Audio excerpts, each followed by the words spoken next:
কৃষ্ণ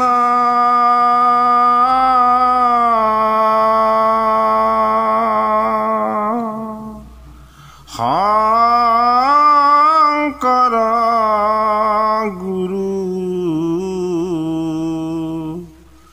হৰি ৰাম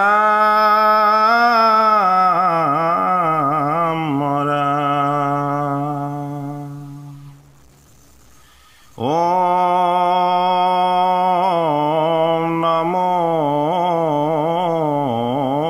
ভগৱতী বাসুদেৱায়। হে কৃপালু বৈষ্ণৱ সমস্ত, আমি ক্ৰমশ আগবঢ়াই অহা ভাগৱত পাঠ আৰু পৰ্যালোচনাৰ অনুষ্ঠানলৈ আমি আপোনাক সবক সেৱা জনাইছোঁ। আমাৰ আজি পাঠ আৰু পৰ্যালোচনা আছে ভাগৱতৰ চতুৰ্থ স্কন্ধৰ দক্ষ কন্যাসৱৰ বিবাহ আৰু লগতে দক্ষ প্ৰজাপতি আৰু শিৱৰ বিৰোধ। হে মৈত্ৰেয় বদতে শুনা বেদৰা সম্প্ৰতি জন্মাইলা সুৰস কন্যা দক্ষ প্ৰজাপতি।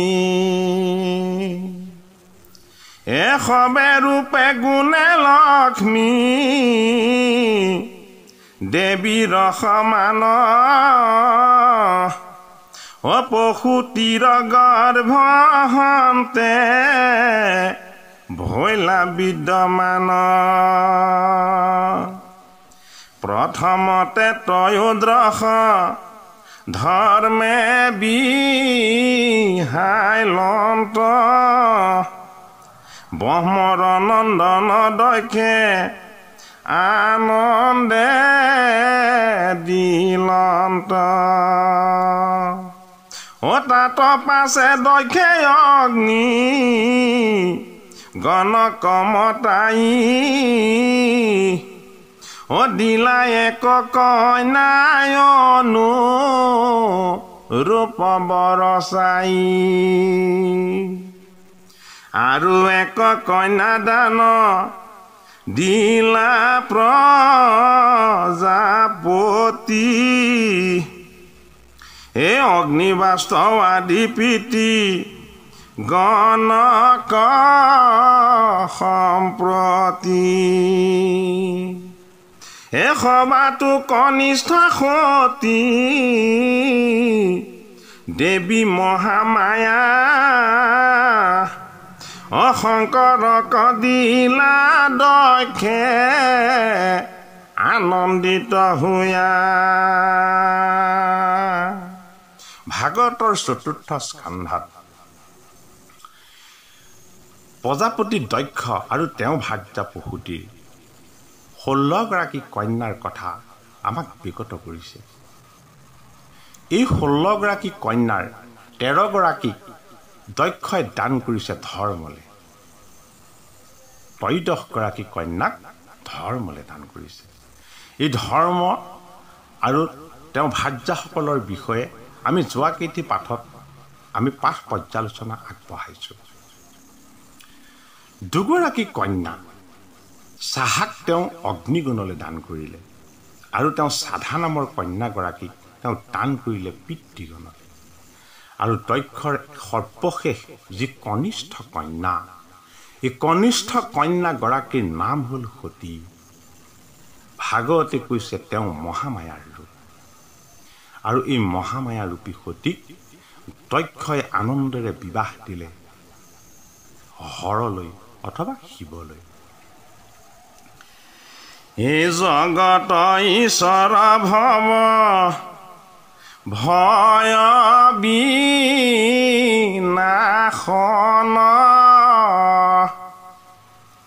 আনন্দে সতীক বৃহাই লন্ত ত্ৰিনয়ন।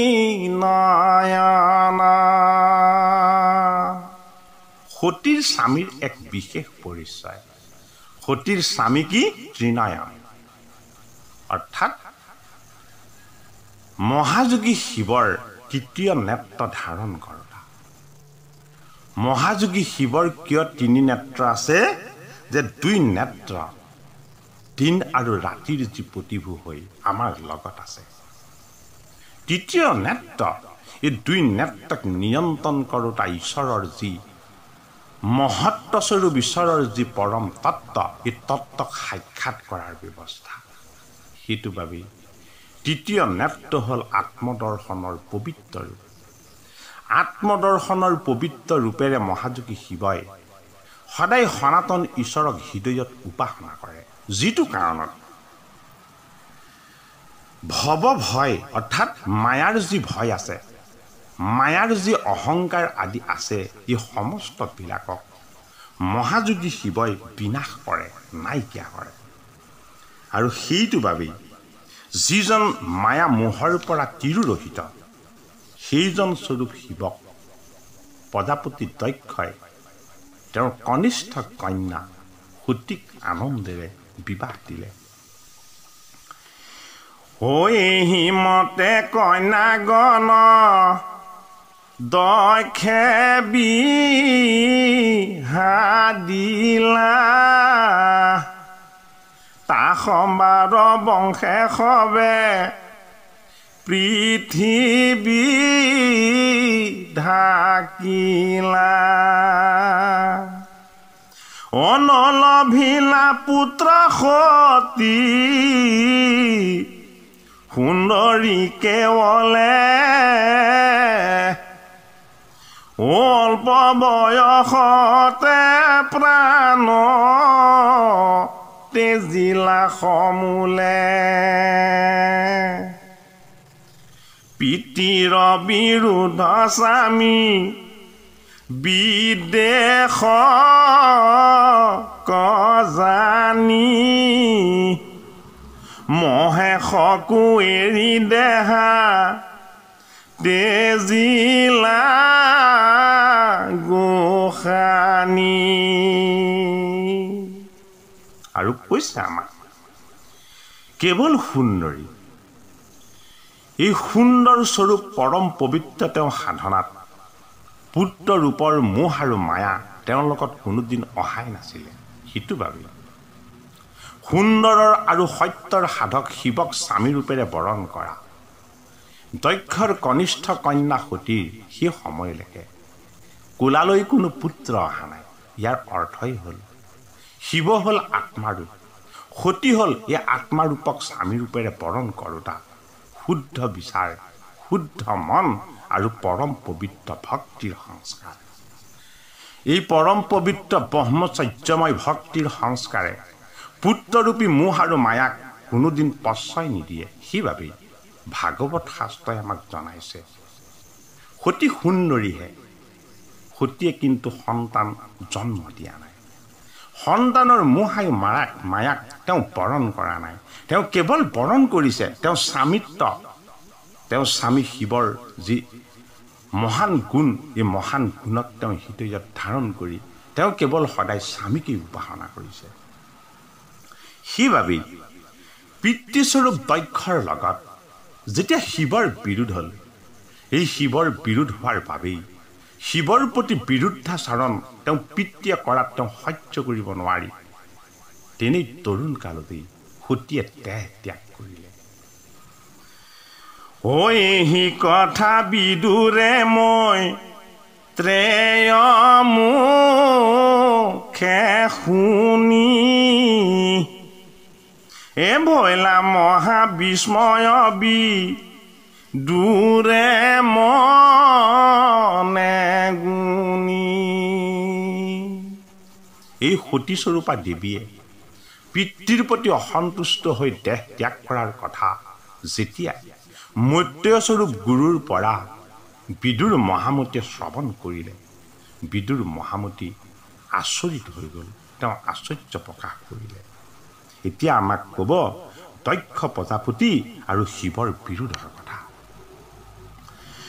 পুনৰপি মৈত্ৰয়ত পুচিবে লাগিলা, কিনো অদ্ভুত গুৰু আমাত কহিলা অজগত ঈশ্বৰ হৰ মহন্ত গৰিষ্ঠ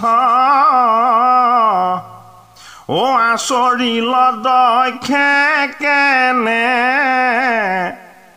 তাহাতয় অনিষ্ট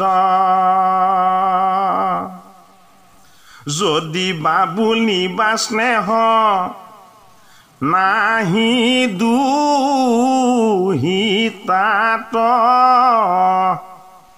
এ জানো কন্যা গণ প্ৰাণ দক্ষৰ সাক্ষাৎ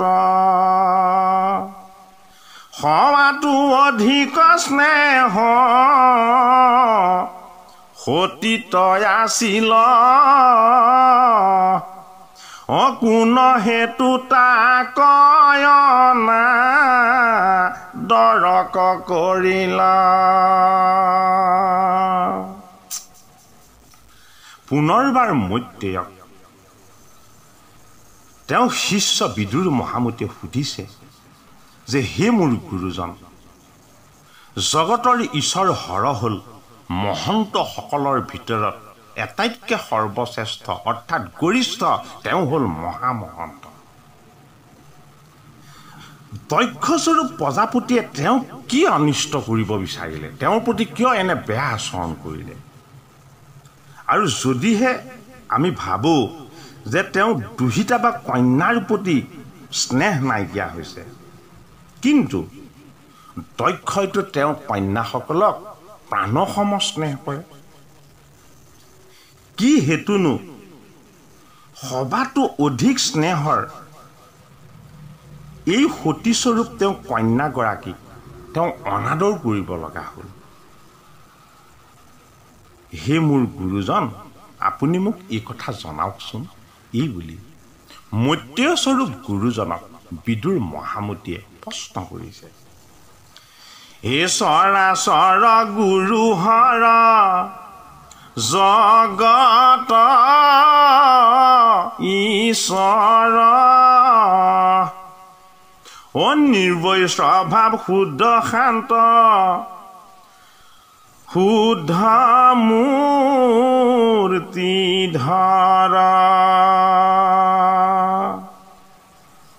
অজগতৰে গুৰু শিৱ আত্মা ৰামময় ও তাহান্তু বিদেশ কেনে দক্ষে আচৰণ হেন সে বিদেশ শুনি বা কয়া চৰিত অদুষ্টৰ্য প্ৰাণ কুশতি চাৰিলা তহিত কৈত শুনি আছা পিতৃ মাটিৰ নিদানে বিদেশত থাকিয়া দুহিতা মৰে প্ৰাণে ইটো অদ্ভুত মোক কহিও কথা শহুৰ জমাইৰ ভৈল যেন দেশত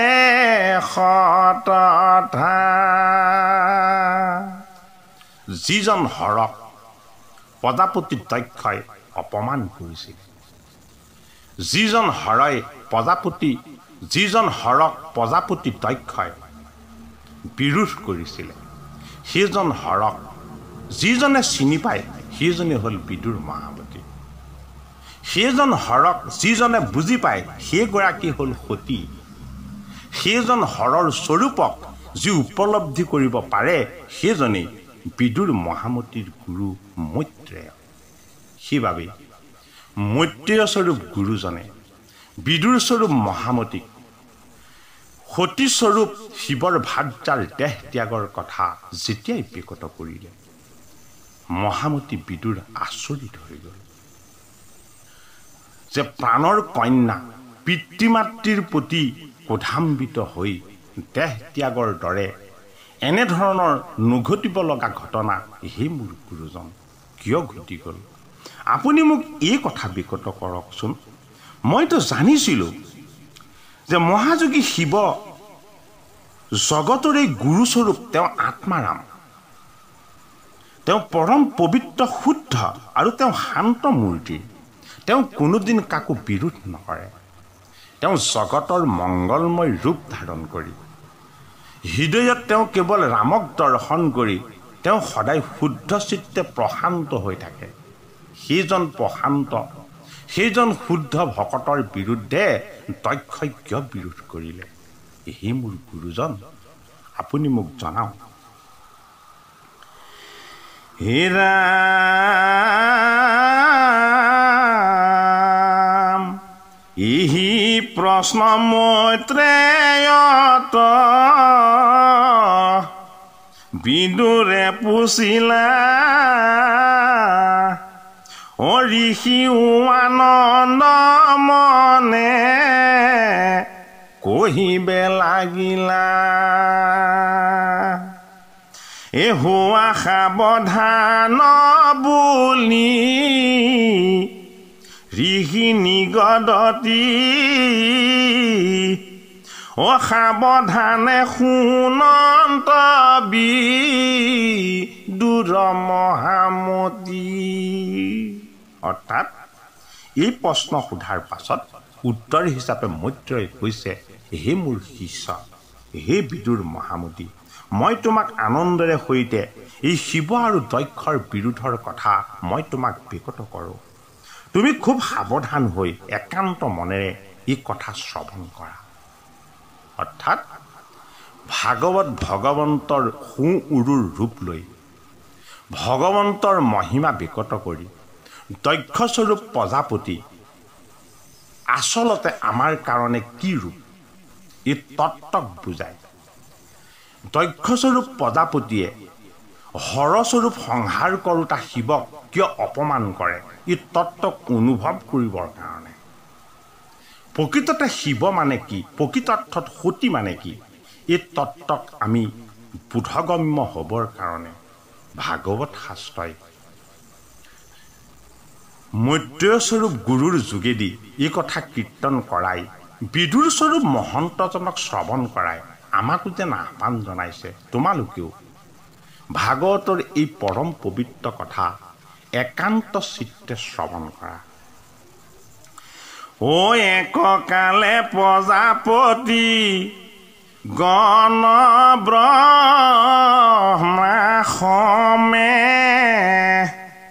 মহাসতে যজ্ঞ আৰম ভিলায়নুগ্ৰমে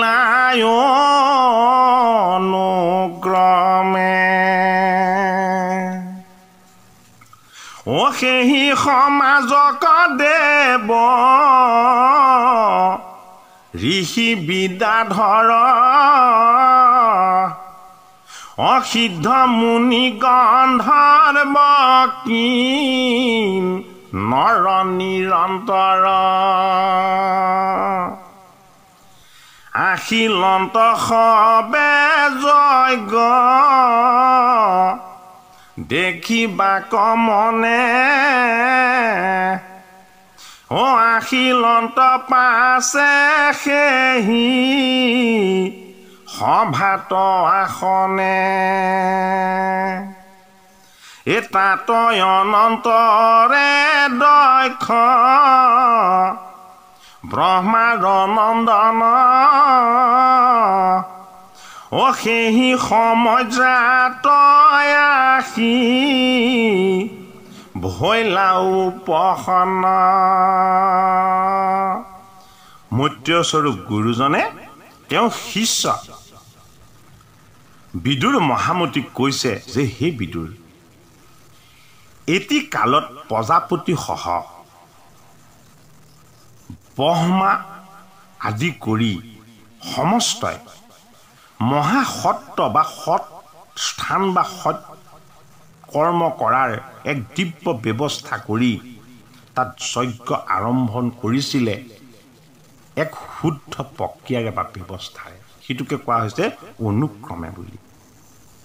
সেই দিব্য সমাজত দেৱ ঋষি, বিদ্যাধৰ, সিদ্ধ মুনিসকল, গন্ধৰ্ব কিন্নৰ নিৰন্তৰ তাত উপবিষ্ট হৈছিল আৰু সেই যজ্ঞ চাবলৈ বিভিন্ন ধৰণৰ আসনত বহি সমস্ত দেৱতাসকলো তাত উপস্থিত হৈছিল আৰু সকলো তাত উপবিষ্ট হোৱাৰ পাছত দক্ষ প্ৰজাপতি সেই সত্ৰত আহি প্ৰৱেশ কৰিলেহি, অৰ্থাৎ উপস্থিত হ'লেহি।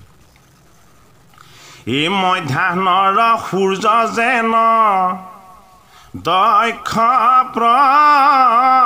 প্ৰকাশন্ত সভাসদ বৰ্গৰতে জক হৰিলান্ত। অৰ্থাৎ সেই দিব্য সত্ৰত বহি থকা ঋষিসকল, গন্ধৰ্বসকল, কিন্নৰসকল, চাৰণসকল এই সমস্তখিনিয়ে যেন তাত এক তৰাৰ দৰে জিলিকিছে আৰু প্ৰজাপতি দক্ষ প্ৰৱেশ হোৱাৰ লগে লগে এক উজ্জ্বল চন্দ্ৰৰ সমান জ্যোতিষ্মান হয়। তেওঁ দেহৰ কান্তি আৰু পোহৰেৰে গোটেই সভাখনকে উজ্জ্বল কৰি তুলিছে। হে ৰাম পচন্দ কিৰণে যেন নক্ষত্ৰ যে উতি অতিমিৰ ফাৰিয়া পৃথি প্ৰকাশিলায়াতি অশেহি নয় দক্ষ প্ৰজা প্ৰতি প্ৰকাশিলা এ সমজাৰতে যত সকলে হৰিলা। দক্ষ প্ৰজাপতি দেহৰ দিব্য কান্তি আৰু জ্যোতিয়ে গোটেই সভাখনকে উজ্জ্বল কৰি তুলিলে। তেওঁৰ ৰূপ আৰু সৌন্দৰ্য দেখি যিদৰে সূৰ্য উদয় হোৱাৰ লগে লগে আন্ধাৰ নাশ হৈ সমস্তখিনি প্ৰকৃতিকে উজ্জ্বল কৰি তোলে, দক্ষও সভাৰ মাজত প্ৰৱেশ হোৱাৰ লগে লগে সকলোকেই তেওঁ দেহৰ সৌন্দৰ্য আৰু কান্তিয়ে উজ্জ্বল কৰি প্ৰতিভাত কৰিলে। এ দক্ষক দেখিয়া যত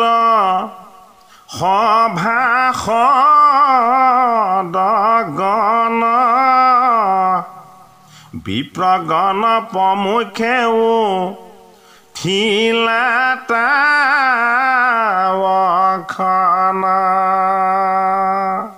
দক্ষ অহা দেখি বিপ্ৰসকল অৰ্থাৎ ব্ৰাহ্মণসকলেও দক্ষক সম্ভাষণ জনাবৰ কাৰণে সকলো বহি থকা আসনৰ পৰা লম্বমান হৈ দিলে। এ অগ্নি উঠিলা নিজ আসন কছাৰী এ আনু সভাসদে কীৰ্তন জ্বলিয়া গবাহি। অৰ্থাৎ অগ্নি দেৱতালে শিৱই দান কৰিছে তেওঁ এগৰাকী কন্যা যাৰ নাম হ'ল স্বাহা। এই অগ্নি দেৱতাত আছিলে আৰু অগ্নিও দক্ষ প্ৰজাপতি সেই সত্ৰত প্ৰৱেশ কৰাত, যজ্ঞ ক্ষেত্ৰত প্ৰৱেশ কৰাত তেওঁ থিয় হৈ তেওঁক সম্ভাষণ জনালে। এ ব্ৰহ্মাহৰ বিনে যত আছিল তহিত এ দক্ষতে যে ভৈলা সৰ্ব জন বিমোহিত। আৰু আমাক জনাইছে দক্ষ প্ৰজাপতিৰ যি সেই দিব্য ৰূপ আৰু কান্তি, এই ৰূপ আৰু কান্তিয়ে অগ্নিকো স্পৰ্শ কৰিছে, সমস্ত জনকেই প্ৰভাৱিত কৰিছে, কিন্তু দুজনক এই সৌন্দৰ্যই, এই ক্ৰান্তিয়ে স্পৰ্শ কৰা নাই। এজন ব্ৰহ্মাৰ পিতৃ ব্ৰহ্মাদেৱ, এজন দক্ষৰ পিতৃ ব্ৰহ্মাদেৱ আৰু অন্যজন দক্ষৰ কনিষ্ঠ জোঁৱাই যিজনৰ নাম হ'ল হৰ বা শিৱ। এই দুয়োজনেই দক্ষৰ এই বিমোহিত তেজত কিন্তু সন্মোহন হোৱা নাই। এই ব্ৰহ্মা হৰ ব্যতিৰেকে সবে অৰ্চিলা পাদ্যযজ্ঞ আচমনি যথা যোগ্য দিলা। অৰ্থাৎ দক্ষক পাদ্য অৰ্ঘ্য আচমনি এই সমস্তখিনিৰে সৈতেই তাত থকা সকলোৱে কেৱল ব্ৰহ্মা আৰু শিৱৰ বাহিৰে তেওঁ অভিনন্দন জনালে। এ পাছে সৰ্বলোক গুৰু ব্ৰহ্মা কণ মিলা এ ব্ৰহ্মা ৰমা গায়ে দক্ষ সমাজে বহিলা। আৰু পাছত দক্ষৰ পিতৃ অৰ্থাৎ প্ৰজাপতি দক্ষৰেই নহয়, সমস্ত জনৰেই পিতৃ হ'ল ব্ৰহ্মা। এই ব্ৰহ্মাদেৱক সৃষ্টিকৰ্তাক দক্ষই সেৱা জনালে আৰু ব্ৰহ্মাই আজ্ঞা কৰাতহে প্ৰজাপতি দক্ষই আসন গ্ৰহণ কৰিলে। এই দেশন্ত সমাজে বহি আচন্ত শংকৰ তথাপি নকৰে কিছু তাহাক আদৰ। সোণালী সাত্বিক উজ্জ্বল সৃষ্টিকৰ্তা ব্ৰহ্মাক সকলোৱে আদৰ কৰিলে, কিন্তু দেহত ভস্ম সনা, শিৰত জটাভাৰ ধাৰণ কৰা, কটিত বাঘবস্ত্ৰ পৰিধান কৰি শান্ত সৌম্য হৈ সভাৰ মাজত বহি থকা শিৱক কিন্তু সমস্তজনেই উপেক্ষা কৰিলে। কোনেও তেওঁক আদৰ সম্ভাষণ একো নজনালে। এৰা মিংগিটো নাহিকে মহে চৰ জানিল এ ক্ৰোধ অহংকাৰে দক্ষ ঋষিক চানিল। আৰু দক্ষই লক্ষ্য কৰিছে যে তেওঁ কনিষ্ঠ জোঁৱাই এই শিৱই তেওঁ অহাৰ কথাও গম নাপায়। তেওঁ কেৱল চকু মুদি কাৰোবাক যেন চিন্তা কৰি এই সভাতনো কোন আছে যেন তেওঁ একো গমেই নাপায়, এনেদৰে মৌন হৈ তেওঁ কেৱল সমাধিস্থ হৈ বহি আছে। আৰু তেওঁ সেইদৰে বহি থকা দেখি ক্ৰোধ আৰু অহংকাৰে দক্ষ ঋষিক আৱৰি ধৰিলে। এ ক্ৰোধৰ বেগত ভৈলা তবধ পৰায় কেৱলে থাকিলা ঘোৰ ক্ৰোধ দৃষ্টি চায়। অ দৃষ্টিপাতে দক্ষে যেন দহিবে খোজন্ত এ পাছে কতো বেলি সময় যাক বুলিলন্ত। দক্ষ প্ৰজাপতিৰ পৰম পবিত্ৰ এই যজ্ঞৰ স্থানত তেওঁ পিতৃ ব্ৰহ্মা আৰু সংহাৰ কৰোতা হৰৰূপী শিৱ উপবিষ্ট হৈ থাকোঁতেও হৰৰ তেওঁৰ প্ৰতি কোনো অভিবাদন নজনোৱাৰ অপৰাধতেই তেওঁ ক্ৰোধান্বিত হ'ল। তেওঁ অগ্নিসম হৈ জ্বলিবলৈ ল'লে। হে কৃপালু বৈষ্ণৱ সমস্ত, ভাগৱতৰ ৪ৰ্থ স্কন্ধৰ দক্ষ প্ৰজাপতি আৰু শিৱৰ বিৰোধ এই পৰম পবিত্ৰ তত্ত্ব কথাই আমাকনো কি বুজাব বিচাৰিছে? দক্ষ মানে হ'ল ৰাজসিক অহংকাৰ। ৰাজসিক অহংকাৰৰ যোগেদি ব্ৰহ্মাদেৱেও ৰচনা কৰে সৃষ্টি। সেইবাবেই ৰাজসিক গুণৰ পৰা যি মুক্ত, ৰাজসিক গুণক যি কোনোদিন দৰ্শন নকৰে, ৰাজসিক গুণক যি কোনোদিন সন্মান নকৰে, ৰাজসিক গুণক যি কোনোদিন আদৰ নকৰে, ৰাজসিক ভোগ বিলাস আৰু আনন্দ যিজনে সদায় জয় কৰে সেইজন হ'ল শিৱ, পৰম ভকত পৰম মহন্ত। এই শিৱৰূপী ভকতজনে কেৱল চিন্তা কৰে হৃদয়ত কেৱল ভগৱানক। একমাত্ৰ ঈশ্বৰৰ একান্ত উপাসক তেওঁ। এই জগতত যি ঘটি আছে শিৱইহে জানে। শিৱৰ মতে গোটেই জগতক চলাই আছে কেৱল সৃষ্টিকৰ্তা এজন ঈশ্বৰে। এই এজন ঈশ্বৰক মই হৃদয়ত উপাসনা কৰি সেইজন ঈশ্বৰৰ দিব্য ৰূপ যশ লীলা নাম আৰু ধাম সমস্তখিনিক তেওঁ হৃদয়ত দৰ্শন কৰি শিৱ সদায় হৈ থাকে নিষ্কাম আৰু নিস্পৃহ। এই নিষ্কাম নিস্পৃহ তেওঁ পবিত্ৰ ভক্তিৰ ভাৱনাত দক্ষস্বৰূপ ৰাজসিক অহংকাৰে কোনোদিন স্পৰ্শই কৰিব নোৱাৰে। সেইবাবেই দক্ষ মানে হ'ল ৰাজসিক অহংকাৰ, শিৱ মানে হ'ল সাত্বিক অহংকাৰ। যিজনৰ লগত কেৱল সাত্বিক অহংকাৰ থাকে সেইজন পৰম ভকত, সেইজনৰ নাম ৰখা হ'ল হৰ। সাত্বিক অহংকাৰৰ শুদ্ধ ৰূপ, সাত্বিক অহংকাৰৰ নিৰ্মল ৰূপ, সাত্বিক অহংকাৰৰ যি নিৰ্মল সৌন্দৰ্য, এই সৌন্দৰ্যকেই দক্ষৰ যজ্ঞত আহি প্ৰকাশ কৰিছে মহাযোগী শিৱই। ৰাজসিক ভোগ আৰু বিলাসক যি গৌৰৱ কৰে সেইজন হ'ল প্ৰজাপতি দক্ষ। দক্ষক প্ৰজাপতি পাতি দিলে ব্ৰহ্মাই। প্ৰজাপতিসকলৰ ভিতৰত তেওঁৱেই সমস্তৰে জ্যেষ্ঠ আৰু শ্ৰেষ্ঠ বুলি নিজকে ভাবি তেওঁ অহংকাৰ আৰু অভিমানত উন্মত্ত হয়। তেওঁ যেতিয়া যজ্ঞকুণ্ডত যজ্ঞক্ষেত্ৰত প্ৰৱেশ কৰিছিলে তেতিয়া তেওঁ নিজকেই বহুত শ্ৰেষ্ঠ বুলি ভাবিছিল। ভগৱান শিৱইহে জানে কোন শ্ৰেষ্ঠ। ভগৱান শিৱৰ মতে কেৱল এক ঈশ্বৰেই শ্ৰেষ্ঠ।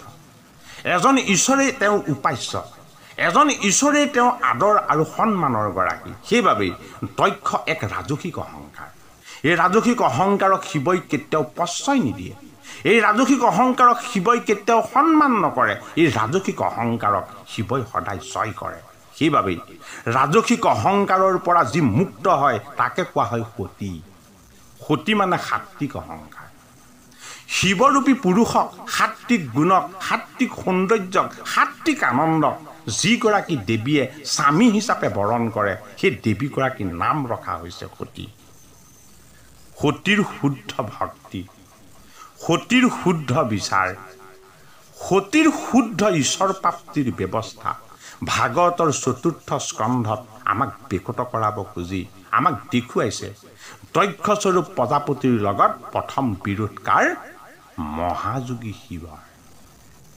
ৰাজসিক গুণবিলাকে আমাক ভোগী কৰে, ৰাজসিক গুণবিলাকে আমাক ক্ৰোধী কৰে, ৰাজসিক গুণবিলাকে আমাক জেদী কৰে।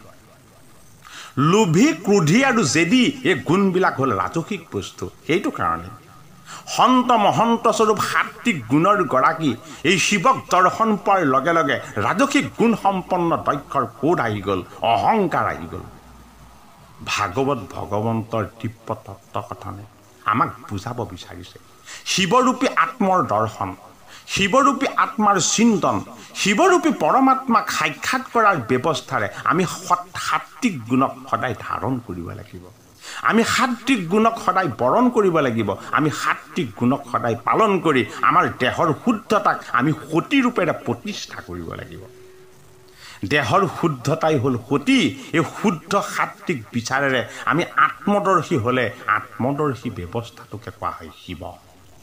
সেইবাবেই আত্মদৰ্শী শিৱই সদায় উপভোগ কৰে এক ঈশ্বৰৰ পৰমাত্মাৰ দিব্য সৌন্দৰ্য, যি সৌন্দৰ্য শিৱৰ বাহিৰে বেলেগে কেতিয়াও অনুভৱ কৰিব নোৱাৰে।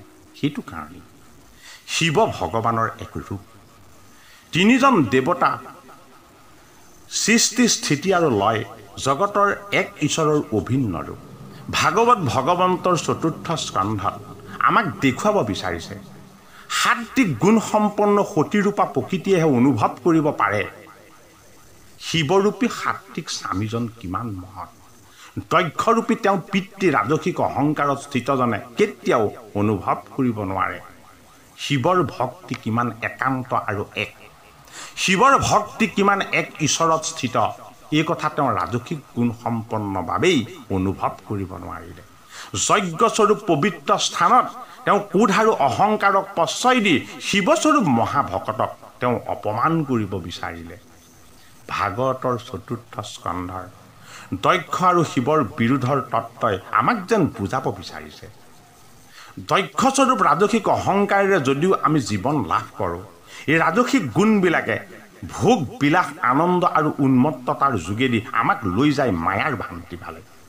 য'ত থাকে ক্ৰোধ, য'ত থাকে অহংকাৰ, য'ত থাকে ঘৃণা, য'ত থাকে তৃষ্ণা, শিৱৰূপী ভকতৰ শান্ত ৰূপক তেওঁ কেতিয়াও অনুভৱেই কৰিব নোৱাৰে। সেইবাবেই সাত্বিক গুণ সম্পন্ন যিজন ভকত, সাত্বিক গুণ সম্পন্ন ভাৱনা সম্পন্ন যিজন একান্ত সেৱক, এই একান্ত সেৱকজনেই হ'ল ভাগৱতৰ ৪ৰ্থ স্কন্ধত আমাক দৰ্শন কৰোৱা সতীৰূপী শুদ্ধ সাত্বিক গুণৰ স্বামী, যিজনৰ নাম হ'ল শিৱ। সেইবাবেই হৰস্বৰূপ শিৱই আমাক দৰ্শন কৰাব বিচাৰিছে দক্ষস্বৰূপ ৰাজসিক গুণক যাতে আমি জয় কৰিব পাৰোঁ, দক্ষস্বৰূপ ৰাজসিক উজ্জ্বল ভোগবিলাস আৰু আনন্দ উন্মত্ততাক আমি যাতে আমাৰ ভৰিৰ তলত ৰাখিব পাৰোঁ। এই গুণবিলাকে শুদ্ধ সাত্বিক ভকতকো অভকত বুলি দৰ্শন দিয়াব বিচাৰে। সেইবাবেই শিৱ আৰু দক্ষৰ বিৰোধ দুই ব্যক্তি বিশেষ নহয়, দুজন প্ৰজাপতি, এজন প্ৰজাপতি বা এজন শ্ৰেষ্ঠ দেৱতাৰ নহয়। শিৱ আৰু দক্ষৰ বিৰোধ হ'ল দুই বিচাৰৰ বিৰোধ। শিৱ মানে আত্মদৰ্শন, দক্ষ মানে হ'ল দেহৰ দৰ্শন। শিৱ মানে আত্মপ্ৰতিষ্ঠা, দক্ষ মানে হ'ল বিলাস বৈভৱৰ প্ৰতিষ্ঠা। শিৱ মানে আত্মসংযম আৰু দক্ষ মানে হ'ল মায়ামোহৰ ভান্দি। এই দুই ব্যৱস্থাৰ মাজত যিদৰে জল আৰু অগ্নিৰ মিলন হ'লে যদি জল বেছি হয় জুই নুমাই যাব, ঠিক সেইদৰে শিৱৰ সাত্বিক গুণে দক্ষৰূপী অহংকাৰক জয় কৰিব খোজে।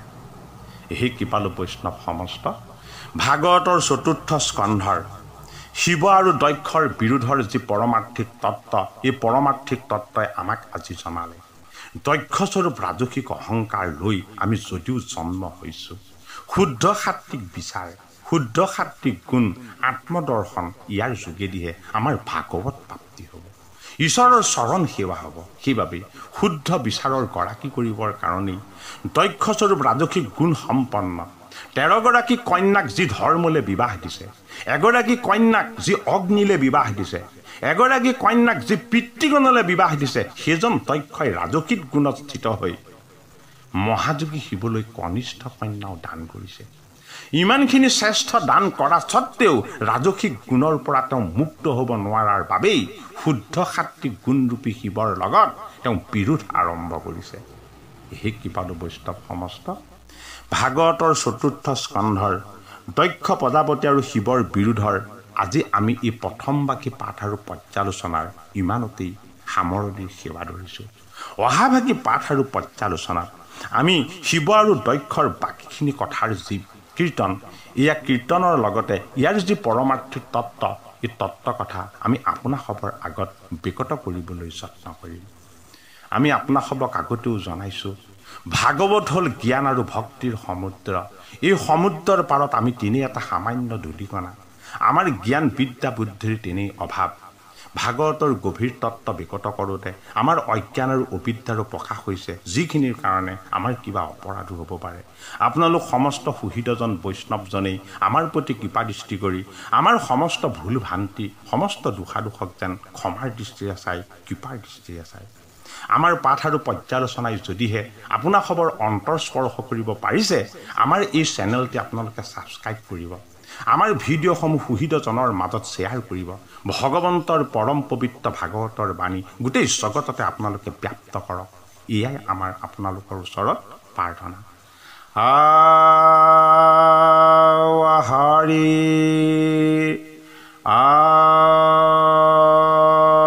ৰাম, জয় গুৰু শংকৰ কৃষ্ণ।